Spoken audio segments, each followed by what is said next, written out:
Assalamualaikum warahmatullahi wabarakatuh. Hai, saya Regina Yulianti Aprianur dari Kabupaten Tasikmalaya, Jawa Barat.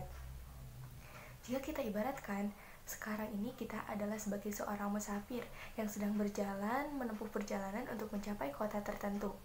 Perjalanan tersebut bagi kita yaitu menuntut ilmu, bersekolah. Lah, tujuan kota tertentunya yaitu tujuan hidup kita, goals kita. Jadi selama berproses ini kita itu untuk apa sih? Untuk mencapai apa? Untuk mencapai tujuan apa? Tuh. Tetapi sayangnya sekarang perjalanan fisik kita harus terhambat. Kita hanya bisa sekolah secara daring. Kita tidak bisa sekolah secara luring untuk sementara ini karena adanya virus corona itu. Lantas, bagaimana sih supaya pembelajaran daring kita nyaman, efektif, efisien, dan terhindar dari rasa malas? Untuk jawabannya, saksikan terus. Untuk pembelajaran daring ternyaman, terefisien, dan efektif, versi aku yaitu dengan cara SMART. Apa sih SMART itu? SMART, S-nya yaitu suasana hening dan sepi. Jadi, sebelum aku belajar, aku selalu mencari dulu tempat yang hening, sepi, seperti itu. Aku gak bisa belajar di tempat yang ramai. Mengapa? Karena nantinya fokus kita akan teralihkan. Misal, aku belajar nih dengan teman, tapi temannya itu, dia itu gak belajar, tapi dia malah mencari aku buat ngobrol, dan akhirnya aku terbawa oleh dia dan ngobrol lah. Tugas aku jadi terbengkalai. Itu yang S. Sekarang yang M. M-nya itu matikan notif sosmed. Mengapa? Karena apabila aku nih mau belajar, udah belajar nyaman, terus muncul deh notif. Lihat dulu sebentar, 1 menit lihat, udah habis itu. Nah, kadang kita itu malah terbawa gitu, jadi keasikan terus scroll gitu. Pada akhirnya tugas kita nanti itu, yang pada akhirnya akan berdampak pada penumpukan tugas, yang mana apabila sudah numpuk tugas tuh, kita lihatnya aja udah males gitu. Yang ketiga yaitu A, aktifkan target waktu. Nah, untuk pembelajaran kita tidak jenuh, maka kita buat sebagai seolah-olah pembelajaran itu adalah tantangan bagi kita. Seperti apa? Kita mengaktifkan timer waktu di dalam handphone kita.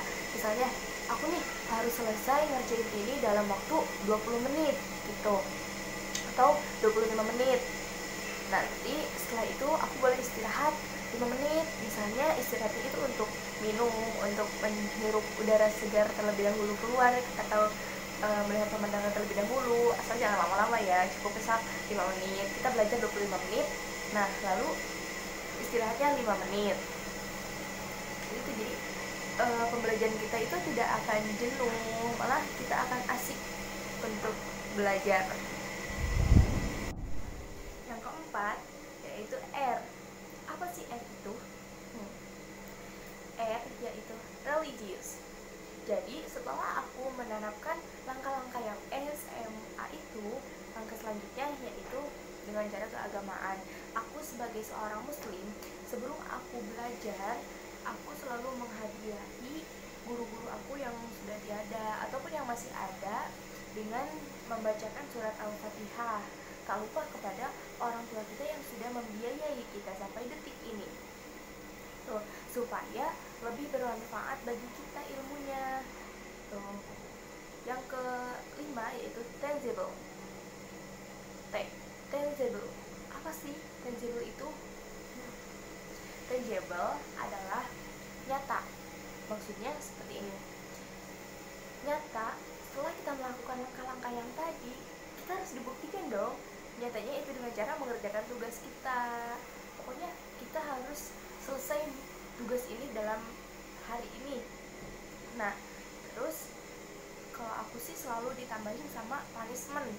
Jadi aku berjanji kepada diri aku sendiri, kalau misalnya hari ini aku gak mengerjakan tugas sama sekali, nantinya aku akan dapat hukuman, dimana hukumannya itu seperti contoh, aku gak boleh jajan lebih dari 10.000 dalam hari ini, atau aku gak boleh ngecek sosmed aku seperti itu.